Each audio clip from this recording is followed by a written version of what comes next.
Term insurance को recommend करते हैं और उसमें भी प्योर टर्म इंश्योरेंस। उनका कहना है कि अदर लाइफ इंश्योरेंस प्रोडक्ट हमें नहीं लेना चाहिए, ये टोटली वेस्टेज ऑफ मनी। तो मैं आपसे ये पूछना चाहता हूं कि अगर मेडिसिन की बात आती है तो क्या हम हर बीमारी के लिए पैरासीटामोल खाते हैं? नहीं ना। पैरासीटामोल एक बहुत ही बेहतरीन मेडिसिन है बट फीवर के लिए। एसिक्लोफेनिक बहुत ही अच्छा मेडिसिन है पेन के लिए। एंटीबायोटिक्स बहुत ही अच्छा मेडिसिन है इन्फेक्शन के लिए। सिमिलरली लाइफ इंश्योरेंस में भी बहुत सारे प्रोडक्ट्स हैं और अलग अलग प्रोडक्ट्स के अलग अलग काम है। टर्म इंश्योरेंस लाइफ इंश्योरेंस का एक पार्ट है, एक प्रोडक्ट है, और टर्म इंश्योरेंस के भी अलग एडवांटेजेस हैं और अलग डिसएडवांटेजेस हैं। हम लाइफ इंश्योरेंस के डिफरेंट डिफरेंट प्रोडक्ट्स को एक एक करके समझने का प्रयास करते हैं। सबसे पहले हम समझते हैं कि टर्म इंश्योरेंस होता क्या है।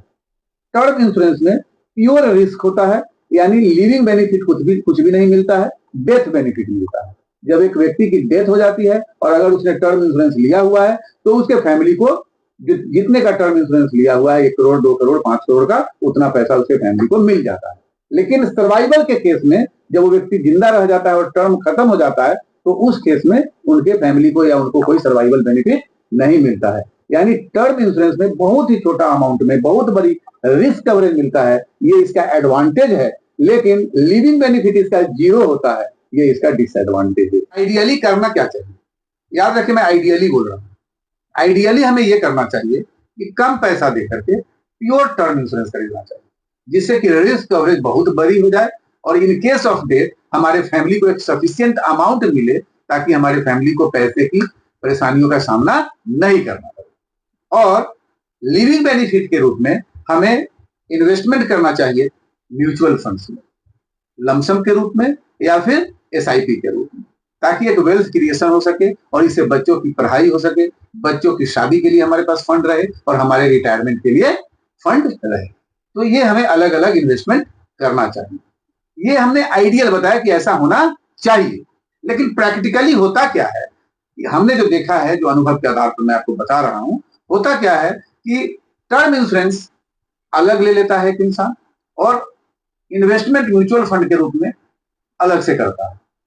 अब टर्म इंश्योरेंस 3 साल 4 साल 5 साल जब प्रीमियम भरता है और देखता है कि मेरी डेथ तो हुई नहीं, तो टर्म इंश्योरेंस को वहीं पे क्रॉस कर देता है, यानी कंटिन्यू नहीं करता।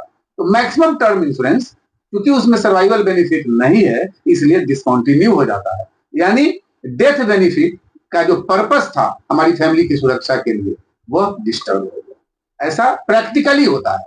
आइडियली तो ये चलना चाहिए, बट प्रैक्टिकली ये बंद हो जाता है क्योंकि पेशेंस नहीं है।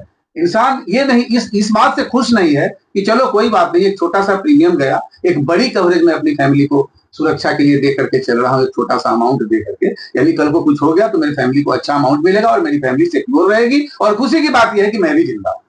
तो इस बात से खुशी नहीं है कि मैं जिंदा हूं, इस बात से दुख ज्यादातर लोग हो जाते हैं कि मुझे कुछ हुआ नहीं और मेरा प्रीमियम सारा वेस्ट हो गया, और इसलिए डिसकंटिन्यू कर देते हैं टर्म इंश्योरेंस को और उनका पर्पस टोटल डिस्ट्रॉय हो जाता है।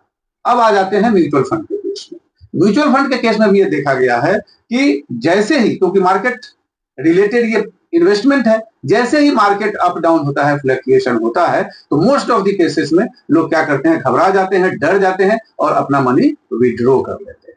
और जब आपने मनी विड्रॉ कर लिया तो आपके लिए वेल्थ क्रिएशन तो हो नहीं पाएगा, आपके बच्चों के पढ़ाई के लिए तो फंड रहेगा नहीं, आपके बच्चों की शादी के लिए तो फंड रहेगा नहीं, आपके रिटायरमेंट के लिए फंड नहीं रहेगा।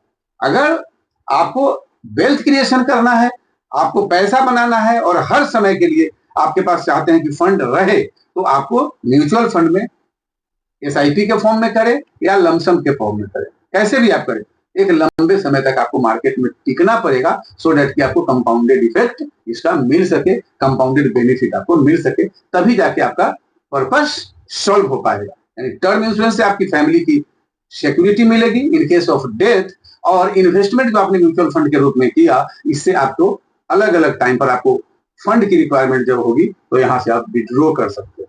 लेकिन आप जानते हैं कि म्यूचुअल फंड में लोग ज्यादा दिन तक नहीं टिकते हैं, मार्केट अप डाउन के केस में भी होता है। और दूसरा ही होता है कि जैसे ही पैसा म्यूचुअल फंड में इकट्ठा हो जाता है, कुछ अच्छा खासा फंड बन जाता है, तो लोग क्या करते हैं कि उस पैसे को निकाल कर गाड़ी खरीद लेते हैं, उस पैसे को निकाल करके घर खरीद लेते हैं, यानी डिफरेंट डिफरेंट चीजों में उस पैसे को यूज कर जाते हैं। और अगेन जिस पर्पस के लिए हमने म्यूचुअल फंड में इन्वेस्ट किया था वो पर्पस भी हमारा फिर से डिस्ट्रॉय हो जाता है।